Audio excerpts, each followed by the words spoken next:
তোমার রূহ বের করার সময় আল্লাহ ফেরেশতারা কানের কাছে কোরআনের আয়াত পড়বে আর রূহ বের করবে। আল্লাহ ওয়ালারা ওই সালাম শুনে আয়াত শুনে মৃত্যু যন্ত্রণার কথা বলে যাবে।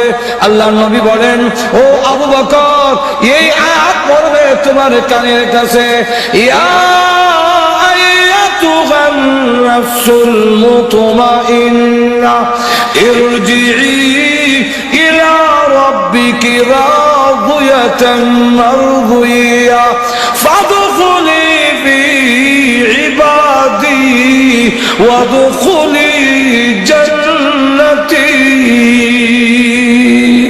জোরে বলুন না সুবহানাল্লাহ। লোক বুঝছি না সুবহানাল্লাহ কেন না বুঝছি তো। হ্যাঁ, তারা কানের কাছে বলবে, আবু বকর, ইয়া আইয়াতুহান নাফসুল মুতমাইন্নাহ, হে প্রশান্ত মন, ইরজিই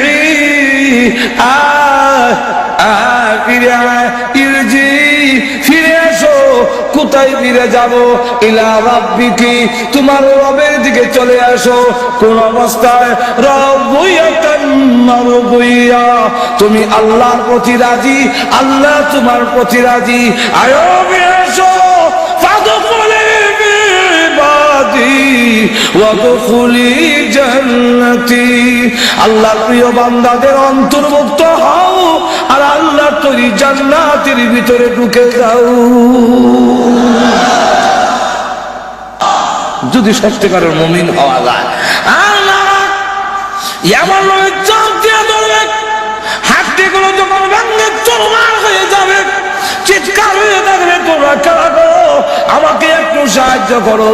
কিন্তু না, কেউ সাহায্য করবে না। একটা জিতা বকরি ছাগলের চামড়া টেনে তুললে যদ্দুর কষ্ট হবে, এক চাইতে বেশি কষ্ট অনুভব হবে যখন প্রাণ পাখি বের হয়ে যায়। এমন হয় অবস্থা, শরীরে একটা মাছি বসলেও সে ব্যথা পায়, বরদাস্ত করা যায় না। এমন কোন অঙ্গ নাই যা ভালো রয়েছে, সবগুলো ভেঙে চুরমার করে বেড়ে দিয়েছে, সবগুলো ভেঙে একবারে শেষ করে দিয়েছে। এইভাবে রূহ বের করে যখন নিয়ে যাবে আল্লাহ রাব্বুল আলামিনের দরবারে,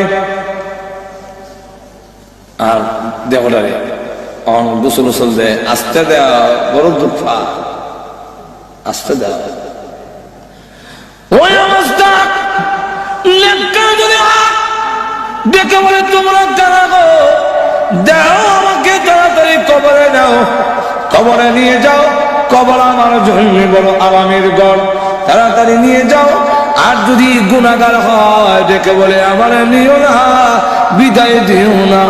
এই দেওয়ানাকে কবর নিয়ে শোয়া দিলে আযাবের কোনো সীমা থাকবে না। কবরে যখন নিয়ে যাক, কবরের আযাব থেকে কেউ রেহাই পাবে না।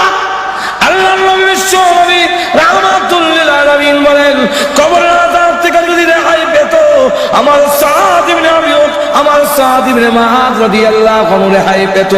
হযরত খাদিজাতুল কুবরা রাদিয়াল্লাহু আনহা কান্দে, আম্মা জান আয়েশা খাদিজাতুল কুবরা চোখের পানি ছেড়ে দিয়ে ইন্তেকালের সময় কান্দে। আল্লাহর নবী জিজ্ঞাসা করেন, ও খাদিজা কেন কাঁদো? কান্দি কারণে আমি পৃথিবীর থেকে বিদায় হয়ে যাবো গো নবীজি, কিন্তু ভয় লাগে, কবরের কোন সামান নাই, কোন প্রস্তুতি নাই, কি নিয়ে কবরে যাব গো নবীজি, ভয় লাগে। আল্লাহর নবীকে আরো বলেন আরেকটার জন্য কান্দি, একটা হলো আমি পৃথিবীর থেকে বিদায় হইয়া কবর কি নিয়ে যাব, কবরের কোন সামান আমি খাদিজাতুল কুবরা নাই, এই জন্য কারণে। আর একটা কারণ হলো মক্কার বেঈমান কাফেররা আপনার প্রতি নির্যাতন করে, আপনাকে কষ্ট দেয়। আমি খাদিজা আপনার পাশে ছিলাম, আমি বিদায় হয়ে গেলে আপনার সহযোগিতা কে করবে? নবীজি দুঃখের পাশে ছিলেন খাদিজাতুল কুবরা, আমি বিদায় হয়ে গেলে তখন আপনার সহযোগিতা কে করবে? ফাতেমা রাদিয়াল্লাহু আনহা এই সময় ছোট ডাক দিয়ে বলে, মা আপনি কাঁদবেন না, আপনি বিদায় হয়ে গেল, আমি ফাতেমা আব্বার সাথে আছি, জীবন যেতে পারে, আমি আমার বাবাকে ছেড়ে দূরে যাব না। জান্নাতের প্রক্রিয়া ডাক দিয়ে বলে, যত নাম শুনি, আদম শুনি, নূহ শুনি, ইব্রাহিম, মুসা, ঈসা নবী শুনি, মুহাম্মদ নাম শুনি না কেন? এই নবী কি আপনাদের এখানে হাজির হয় নাই? না, উনি তো এখনো আছে নাই। উনি এখন কোথায়? উনি এখনো কিয়ামতের কঠিন মাঠে উম্মতের চূড়ান্ত ফয়সালা না শোনা পর্যন্ত একটা কদম জান্নাতের দিকে বাড়াবে না।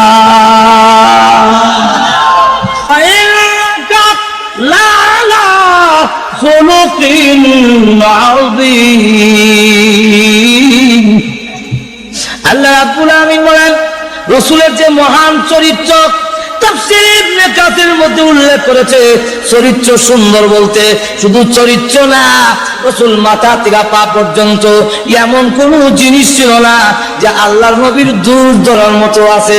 এজন্য শামাইলে তিরমিজির মধ্যে উল্লেখ করেছে, আল্লাহর রাসূল লম্বাও ছিলেন না, বাটিও ছিলেন না। কারণ লম্বা হইল দোষ, বাট্টা হইল দোষ।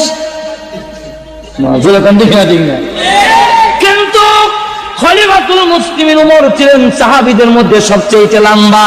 রাসূল যখন ওমরের সাথে থাকতেন, ওমর যখন রাসূলের পাশে গিয়ে দাঁড়াতেন, তখন লোকেরা তাকায়া দেখে ওমরের মাথার উপরে রাহমাতুল লিল আলামিনের মাথা দেখা যায়। কিন্তু মা আয়েশা রাদিয়াল্লাহু আনহা বলেন, আমার স্বামী রাহমাতুল আমিন এত সুন্দর, ইরশাদুল কারি ইলা সহিহুল বুখারী, ওই বুখারীর ব্যাখ্যা গ্রন্থের মধ্যে লিখেছে, মা আয়েশা বলেন, অন্ধকার রজনীতে আমার ঘরে এশার নামাজের পরে আল্লাহর নবী যখন প্রবেশ করতেন, তখন রাসূলের চেহারার সামনে একটা সুইচের ছিদ্র দিয়া আমি সুতা ঢুকাইতে পারতাম। ইব্রাহিম আলাইহিস সালাতু ওয়াসসালাম প্রমাণ করে দিলেন, আমার নিজের প্রাণের চাইতে আল্লাহ রাব্বুল আলামিনের ভালোবাসা আমার অন্তরে বেশি। আগুনের সামনে হাজির করা হলো। তাফসীরের কিতাব উল্লেখ করে দিয়েছে, চতুর্দিকে 30 হাত ওয়াল দেওয়া হয়েছে। 2 মাস পর্যন্ত লাকড়ি জমানো হয়েছে।